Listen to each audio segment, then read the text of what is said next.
What's up, everyone? I'm Sahil Mittal here for the NBA G League Tracker, and I'd like to welcome you all to our 10th episode of G League Conversations. Man, we see that's the way. Through the ice in this platinum, I did a 180, I went up the wrong way. Look at the bezel, it twinkling, glisten and shine, you gon' need you some sunblock. Today's guest is Rodney Pryor, who's a G League veteran that most recently played for the Salt Lake City Stars during the 2019-20 G League season. Thanks for coming on.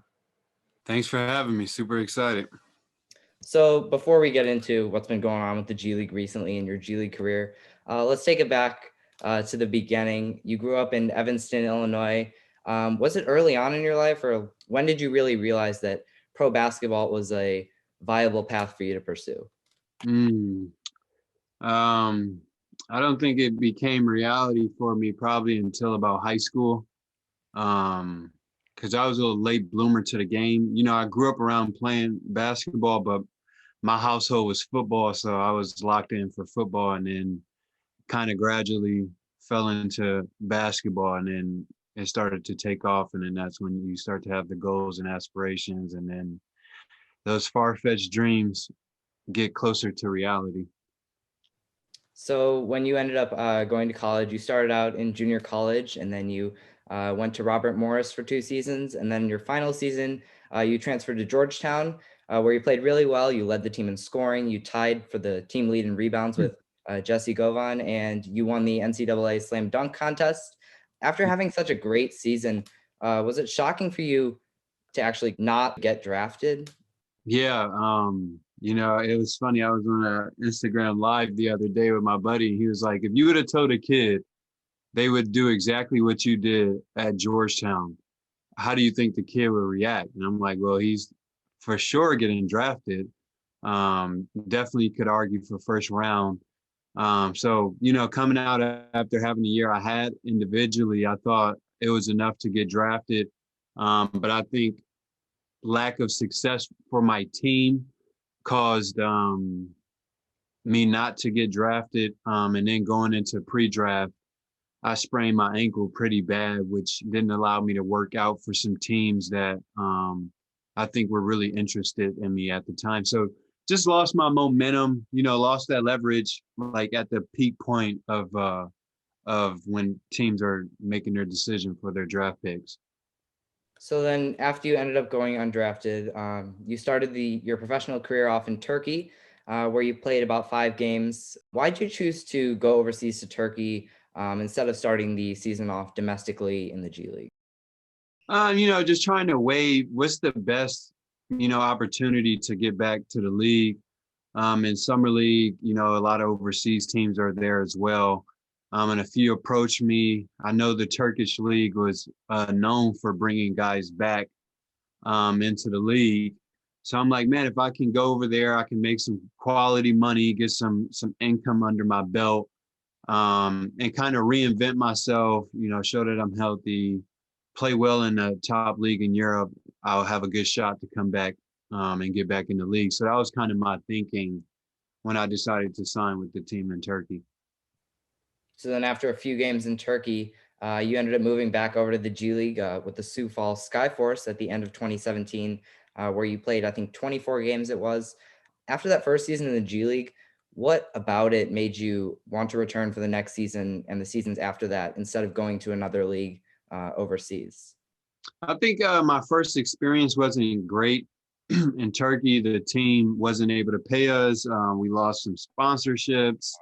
My living situation wasn't great. So I was like kind of scarred from that first incident.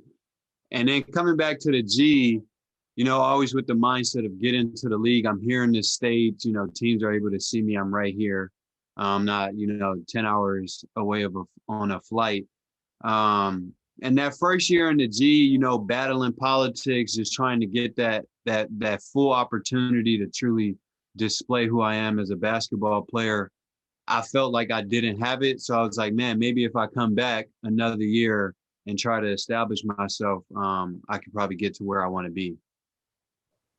Well, you did end up coming back the next year. You've now played 3 seasons in the G League with Sioux Falls, the Raptors 905, even a game with Windy City in there. and most recently Salt Lake City. Has the G League changed your mentality anyway? Or what have you really learned from being in the league now for 3 years? Learned about adapting and adjusting. Coming out, I've been a scorer all my life. I've been the primary option my whole career playing basketball. So, when I got to the G, there was the new implementation of the two-way contracts. And then, the guys that are coming up and down who are on the roster of the NBA team. So, you got a lot of guys who have promise coming down to the G. Then you got to add in the Exhibit 10 players who go to camp. So that's about 3 or 4. And then there's the G League player, whereas you're just on the G League roster. So you got to battle those 3 positions. And when we talk about the word politics, sometimes those players get the nod regardless of how they're playing, just because the investment is in them. They got the opportunity to go to camp. Some of them are with the team. The two-ways are a part of the actual NBA team, so they want to see them. So, maturing a lot, not whining and complaining and trying to make excuses, because no matter how valid your excuse can be, it's not going to get you results. And that's one thing I learned, doing back-to-back seasons in the G League, is like, you got to figure out where you fit in and try to thrive in that position. Yeah, I want to get into a little bit more of the politics around, especially this season, in a little bit. But first, I saw you laughing when I mentioned that one game with Windy City. What kind of happened at the beginning of that season? Because were you in camp with Sioux Falls and then you kind of just got cut and tossed around a little bit? Yeah, so this is coming back my second year. And the Miami Heat sent 6 Exhibit 10 guys to camp for the G League. And I think it was like 5 wings and 1 power forward. So it's like, there's no chance I'm going to play. I could be better than them. I can outplay them. I'm still not going to get my shot. So I met with the coach. It was just like, hey, is there an opportunity for me to be traded or released so that I can get back on the market to find a situation that's best for me as an individual? And they worked with me, and I got traded to the Windy City Bulls. And it's so funny, man, because the perspective is so different from players to the front office. So I remember getting to that team, and it was some guys I played against in college, and I had some big games in college, and I had some big games against the guys on the team.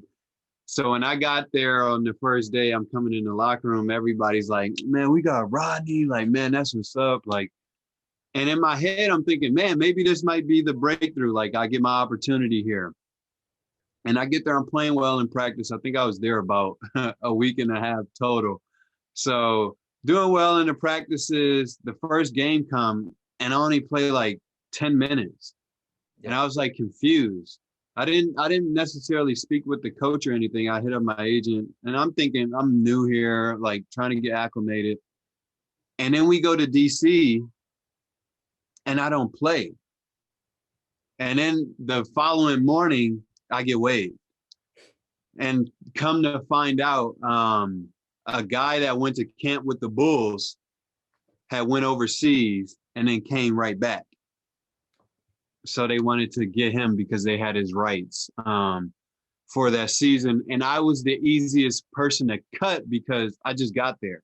So it's like they really didn't have no ties to me, so to say. So that was my stint with the Windy City Bulls. Yeah, because I live about 10 minutes away from where they play, and we go to a lot of those games. And I saw your name pop up on the website, and then like 2 days later, and it was gone. And I was like, oh, what happened? Yeah, and it was crazy too, because after I got waived, I stayed in Chicago because I'm from Evanston, Illinois. Yep. But I'm currently living in the DMV in Virginia. So they were asking me, like, do you want to stay here and we mail you your stuff here, or do you want to come back? So I came back to Chicago, and I was home for about 3 weeks, just training, staying in shape. And you know, when the FIBA stuff happens, guys from the G who play for their country's team go for like that 2 weeks, I think it is. And that's when the Toronto Raptors gave me a call, and I came. And that was supposed to just be a fill in the gap until they get back situation. But by the grace of God, I was able to play at an extreme level where they couldn't let me leave. So, what's your best advice for new players coming into the G League, fresh out of college, or even coming from overseas after playing there for most of their career? Um, find it joyful to go through trials and tribulations. You know, again, you got to have that perspective. We're pro basketball players. This is a dream come true. Only a certain percentage of people make it to this point. And to focus on building your character, because we're all good players. If we all get our opportunity, I'm sure guys will thrive in that position if mentally they're ready for it, because the G is the ultimate test of adversity. And if you're going to be persistent and continuing to grow and continue to push, because you see a lot of guys, you know, careers end after their first or second season just because there's so much that you have to go through just to get your opportunity. So now it's been just over a year since you last played with Salt Lake City and the G League was canceled. How hard has it been for you to stick to training and keeping up with basketball for this long with no real opportunities really presenting themselves right now?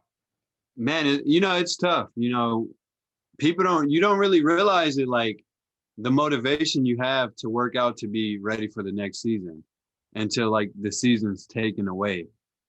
So one of the things I did to keep pushing myself was, you know, use my platform and my story and my journey to give back to the next generation of athletes. So to hold myself accountable, I've been making videos, trying to, you know, pump out content, just talking about the journey, talking about the grind. And for me to be validated in talking about that, I have to be taking the necessary steps to making sure what I say is validated. So it's been tough, but you know, the love of the game is kind of what pushes you through. You know, preparing not to play. So like if you still staying in shape, still eating right, still training, with no season in sight. And I've actually been doing some content recently with that, just talking about that side of the game, because no one expected their seasons just to be abruptly taken from them. Yeah, I know you've been putting out a lot of content on Instagram, like you just mentioned. And you also released an ebook called Making It in the G League. Can you explain why you decided to put this out and what it's all about? Yeah, so I mean, I always had a dream of being an author. I'm a huge book reader. I think it's served a major purpose in my growth as an individual. And then to give back to the next generation, I was trying to figure out what's something tangible that, you know, they can have. And I was like, why not make, you know, an ebook, you know, something you can have on your device at all times, short read, but give them like really powerful points and application pieces that they can take and apply to their career. And you know, with the pandemic, not being able to get to gyms and be around your friends, I'm like, man, we're lacking community right now, and community is one of the keys in sports. You know, we're so used to a locker room, a team environment, for that to not be here all of a sudden. So I'm like, man, maybe I should try and create a community through ebooks and Instagram Live, so that people still feel like that team atmosphere. So I was like, man, let's just get it rolling and just start putting it out and see kind of where it can go. Do you think that's something you're going to continue doing, possibly even putting out more ebooks or going into other off-court business ventures? Because I know a lot of G League players that I mean I've talked to, Thomas Wilder, John Octius, or some of the guys I've talked to, and they're doing some stuff off court as well. Do you think that's something you're just going to end up continuing with? Yeah, so I'm gonna do monthly ebooks. So each month I'm gonna put out a new ebook around 4,000 to 5,000 words. This next ebook for April is gonna be recruiting, just kind of getting into the meat and potatoes of what recruiting looks like, how to make your decisions, how to weigh all your options, things like that. So dropping an ebook every month, consistently doing the lives. And then I created an apparel sponsorship and mentorship company. So basically like a Nike or an Adidas, I come to schools and I supply them their gear on and off the court, but also come and do life with the student athletes and walk them through a mentorship curriculum that I put together to help athletes separate their identity from just being an athlete so that they can maximize their full potential. Well, that's nice, because I think it's really interesting how a lot of players, I mean, even in the NBA, they're expanding into off-court stuff, and I think that's really awesome to show that you're not just a basketball player, that you have other things that you can bring to the table. So I think that's really good. Yeah, I think too. With sports, especially the higher the levels you get to, you just get so centered on that. Like, I mean, trying to perform at the top level night in and night out demands a certain standard at which you put attention to it. And I think we kind of fell into that, where now we haven't allowed ourselves to get into different business ventures and to get into things outside of this sport, because you see it with a lot of guys when they get hurt, can't play, or situation might happen for their career, and then it's like, what's next? And where you're stuck in that position maybe for a few years, which ultimately just kind of shrinks you from maximizing who you truly are. So now I kind of want to move to this most recent, very short season that just happened.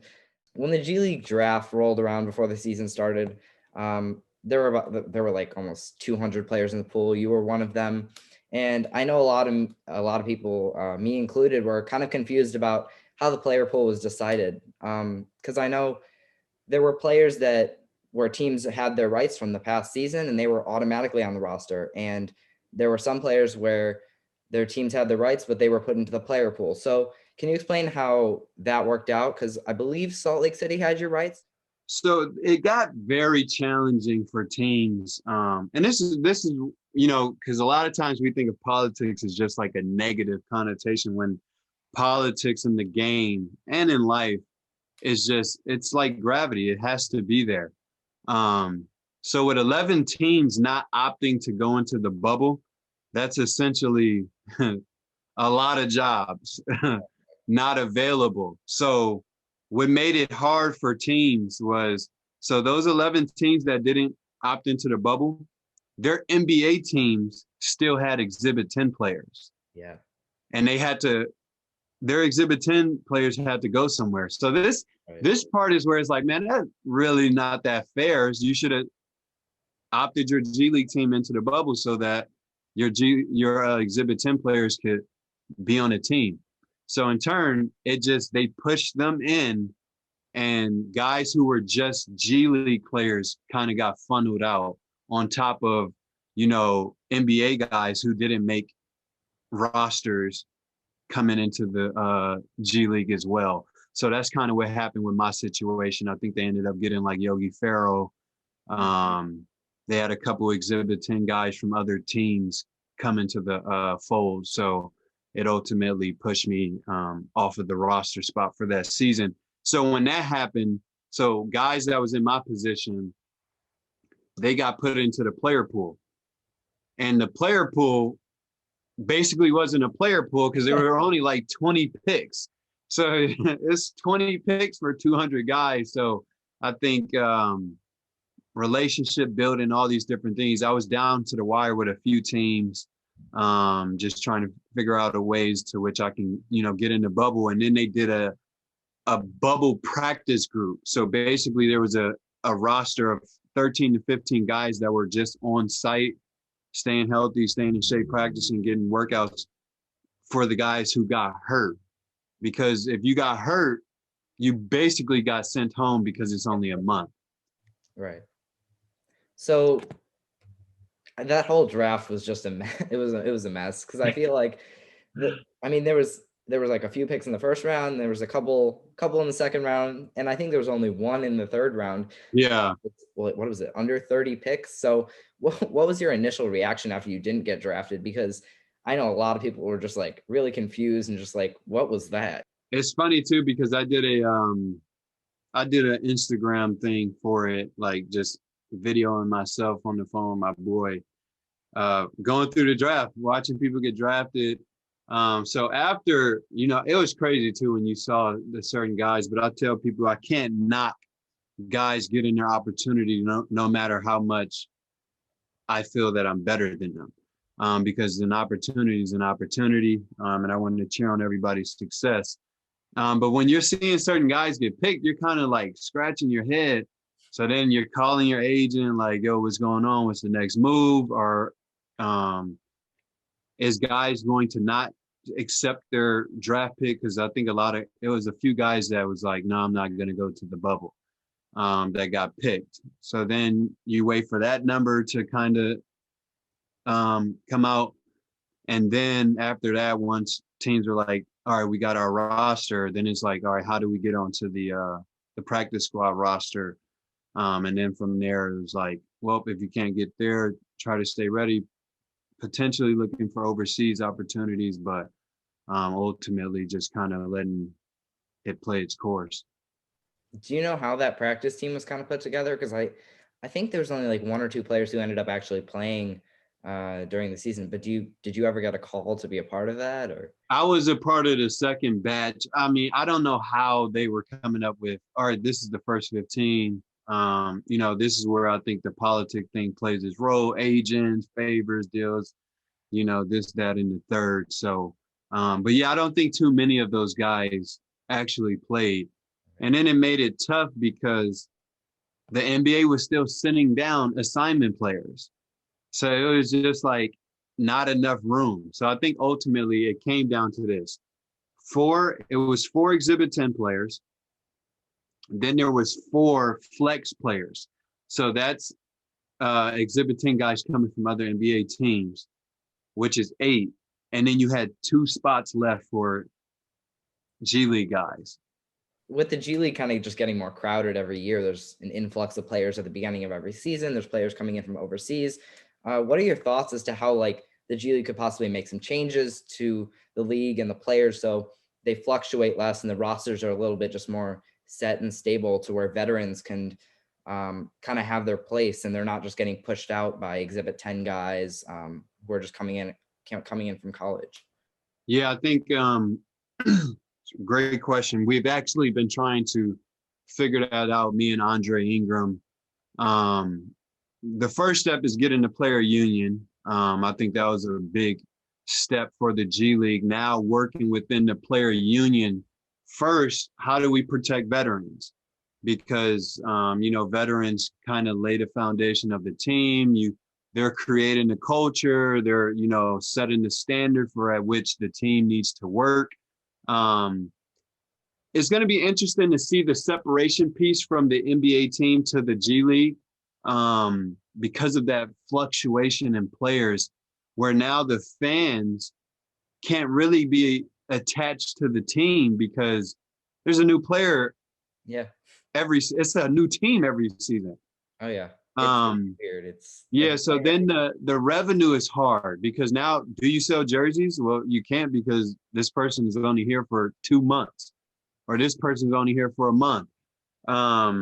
So trying to come up with different schemes on how we can protect veterans, and then, bringing in a new group of kids that's coming in from college, trying to figure out the best platform, trying to get one more NBA team. I think it's the Portland Trailblazers to commit to getting a G League team. And then ultimately trying to figure out a means of how do you get opportunity for guys? Because you see it year after year, dudes are killing the G to just be in the G every year. Yeah, so it's so trying to figure out if we can come up with a way, like if you hit a certain milestone, you have to get your opportunity. Like the only thing keeping you from it might be some off the court stuff or your character. But if you're hitting a certain milestone on the court, I think you should automatically get your exhibit 10 so that, or your call up, so that you get your opportunity. And in turn, you might be able to go elsewhere with your career. So I think working with the new players union for the G with that will be key. And then roster spots, because I think it's only 10.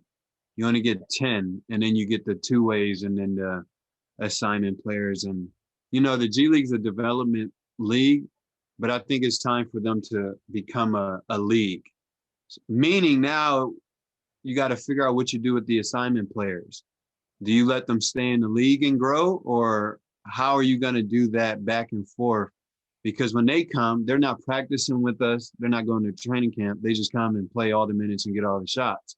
Mm-hmm. So I think it's not creating an atmosphere of true growth and culture for teams. So I think if we can figure out those little nuances, I think we can make the G League a much more respected and sought after league.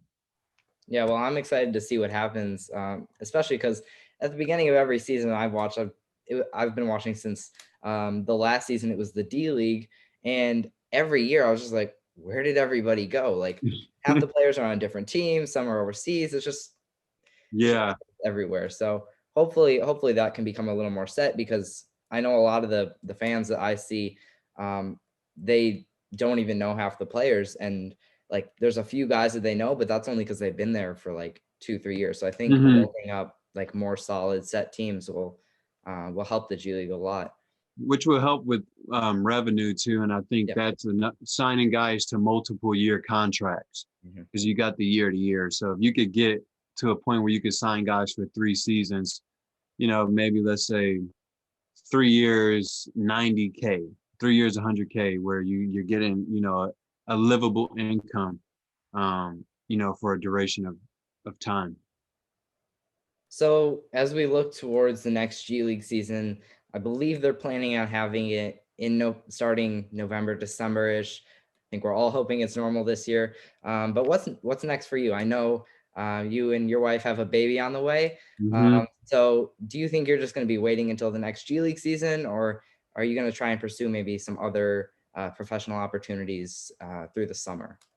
So it got a little challenging, with Sebastian, our son, being due in July, because that's kind of right when other seasons are starting up. And then I think it's in the middle of the Canada League that's starting up. And I think they're going to do a good job of building that summer league up. I played in its first year a couple seasons ago. So right now, just trying to stay in shape, trying to build my networking and relationship community with teams that know me. So just getting on the phone with the stars, getting on the phone with past teams I play with, and, pushing to try and get a camp invite, because that gives you a little more safe haven, I would say. You get the money, but you also get the intentionality piece behind them wanting to see how well you can do with their G League team. So trying to push to figure out how I can get an Exhibit 10 this season.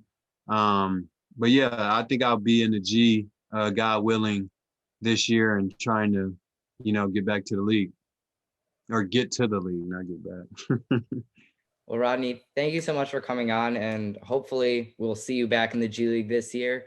And hopefully it's a much more normal season than what we've been dealing with for the past year. Oh yeah, thank you. I appreciate it so much, and hoping this continues to blow up for you. A buddy of mine who's doing G League TV he's starting to hit that climb. Oh yeah. And I think it's good for the overall growth of the G League. Guys like you, being intentional about seeing this league grow and giving players a platform to have a voice and talk about their experiences. So I appreciate what you're doing.